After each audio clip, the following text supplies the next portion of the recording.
Sahabat Harum yang berbahagia, yuk gabung bersama kami di New Harum Channel yang informatif, edukatif, dan inovatif.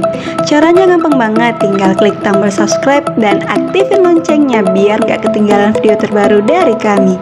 Jangan lupa untuk like, komen, share, dan ikuti perkembangan media sosial New Harum Channel. Assalamualaikum warahmatullahi wabarakatuh. Alhamdulillahi rabbil alamin. Wassalatu wassalamu ala ashrafil anbiya'i wal mursalin. Wala hawla wala quwwata illa billahil aliyyil azim. Alhamdulillahi rabbil alamin.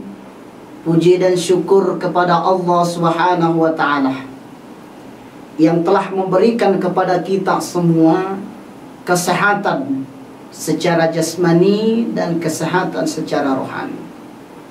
Ternyata ada orang yang oleh Allah hanya diberikan kesehatan jasmani saja. Maka orang seperti ini adalah mereka yang rajin sekali mencari harta kekayaan, tetapi justru lupa ketika Allah memanggilnya ke masjid.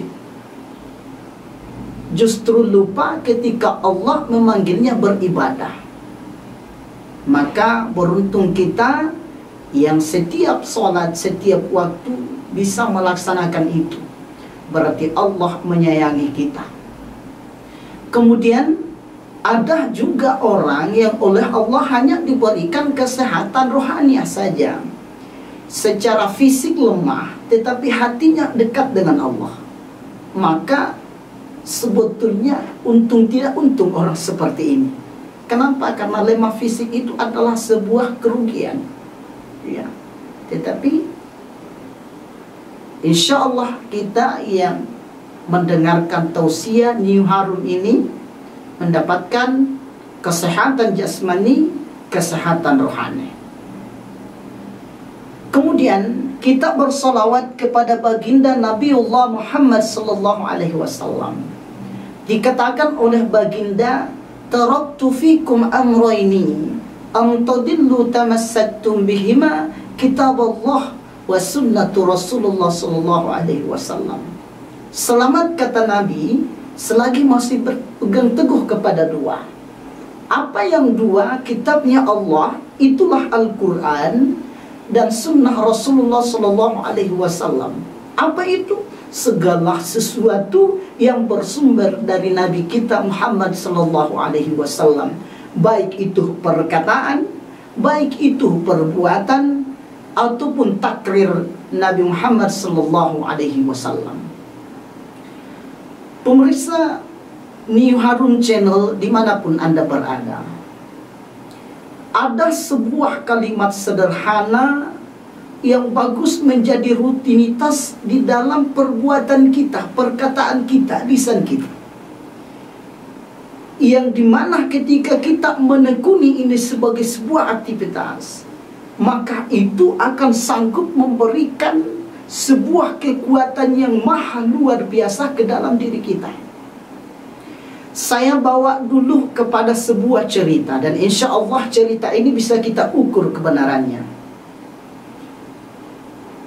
Suatu ketika saya masih mondok di Campalagian, saya bermukim atau bertempat tinggal di rumahnya Kiai Haji Muhammad Tahir Imam Lapeo, atau kita juluki, lebih kita kenal dengan julukan Imam Lapeo. Suatu ketika saya bertanya kepada anak bungsu beliau, namanya Anangguru Marhumah. Pertanyaannya gini, jemaah.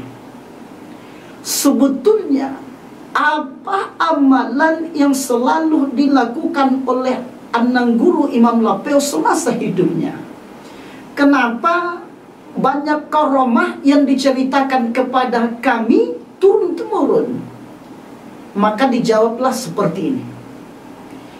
Tidak ada amalan yang berat, tidak ada amalan yang sulit, dan tidak ada amalan yang menyita waktu Saya bertanya kembali, lalu apa itu puang? Maka dijawablah begini, Anggrek Guruta.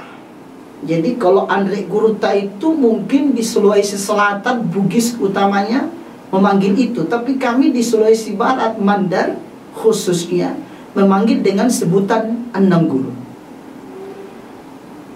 Dijawab begini, Anggrek Guruta Muhammad Tahir Imam Lapeo ini ketika telah menyelesaikan salat wajib, selalu rutin mengucapkan kalimat sederhana La ilaha illallah.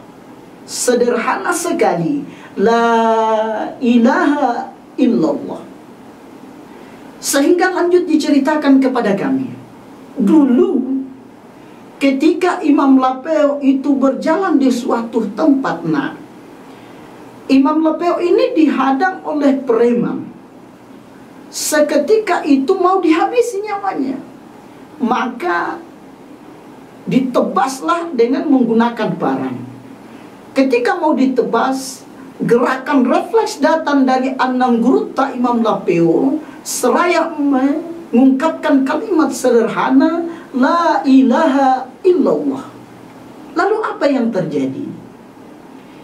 Tebasan yang dialamatkan kepada Anggrek Guruta Imam Lapeo itu tidak mengenai tubuh beliau. Bahkan sebaliknya, beliau sanggup meringkus preman-preman itu, kemudian mengajaknya mengucapkan kalimat Asyhadu an la ilaha illallah wa asyhadu anna Muhammadar Rasulullah. Jemaah yang dimuliakan oleh Allah Subhanahu wa ta'ala, maka apa yang bisa kita petik dari cerita ini? Apa yang bisa kita ambil dari cerita ini? Sebetulnya segala sesuatu yang kita yakini dalam hati kita, apatah lagi ketika itu betul-betul berasal dari Allah, maka yakin dan percaya itu akan sanggup memberikan kekuatan yang maha luar biasa ke dalam diri kita. Yakin dan percaya itu akan terjadi, bahkan mungkin saja kekuatan itu, kelebihan itu ditolak oleh akal sehat kita sebagai manusia biasa. Saya berani katakan gini, itu mungkin di personalnya Anggrek Guruta Imam Lapeo. Tapi bagaimana dengan Anggrek Guruta yang lain, yang dari Sulawesi Barat misalkan, Sulawesi Selatan misalkan, banyak. Dan saya tidak membatasi bahwa hanya Anggrek Guruta Imam Lapeo yang mampu mengaplikasikan keutamaan dahsyatnya kalimat La ilaha illallah itu.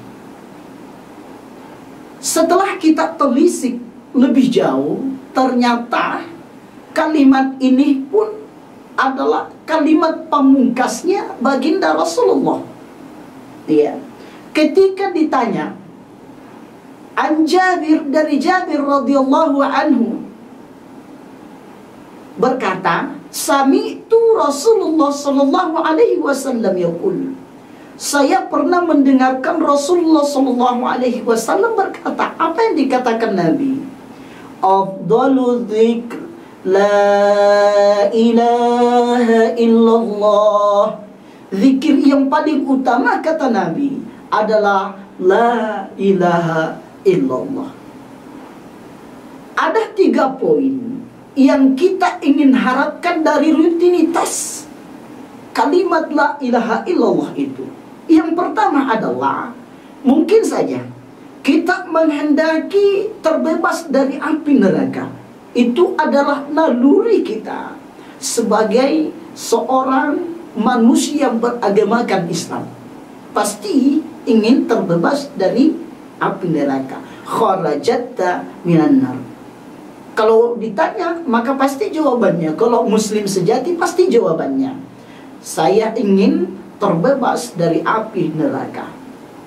Kemudian yang kedua adalah, kita berharap kepada Allah Subhanahu wa ta'ala lewat kalimat La ilaha illallah ini, kita dimasukkan ke dalam surganya Allah Subhanahu wa ta'ala. Sebagaimana disebutkan bahwa Man kana akhiru kalamihi la ilaha illallah.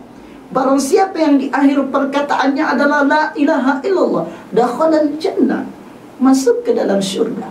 Maka siapa yang tidak kepengen masuk ke dalam surga? Sekali lagi, kalau kita muslim yang sejati, insya Allah saya kepengen masuk ke dalam surga. Terus yang ketiga, kita berharap kepada Allah Subhanahu wa ta'ala sekali lagi, di penghujung kehidupan kita atau di sakaratul maut kita, kalimat la ilaha illallah ini mampu menjadi jembatan, mampu mempermudah sakaratul maut kita. Yakin dan percaya, tidak ada seorang pun di antara kita muslim ataupun non muslim yang tidak akan mati. Pasti mati, dan pasti mengalami yang namanya sakaratul maut. Sakaratul maut tidak ada yang enak, pasti semua sakit. Yang kita harapkan dari itu adalah semoga Allah Subhanahu wa ta'ala memperkecil rasa sakit itu, sehingga kita meninggalkan dunia ini dengan sebutan husnul khotimah. Sebagai sebuah simpulan, mari di zaman sekarang ini semua apa yang kita inginkan telah hadir.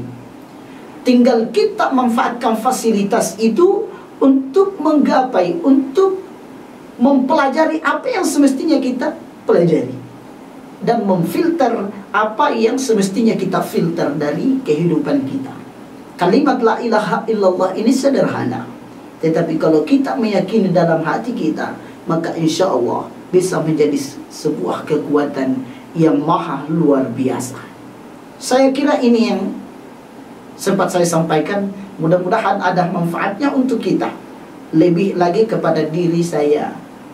Barakallahu li wa lakum fi Qur'anil azim, wa nafa'ani wa iyyakum bima fihi minal ayati wa dzikril hakim, wa taqabbala minni wa minkum tilawatahu innahu huwas samiul alim. Assalamualaikum warahmatullahi wabarakatuh. Sahabat Harum yang berbahagia, yuk gabung bersama kami di New Harum Channel yang informatif, edukatif, dan inovatif. Caranya gampang banget, tinggal klik tombol subscribe dan aktifin loncengnya biar gak ketinggalan video terbaru dari kami.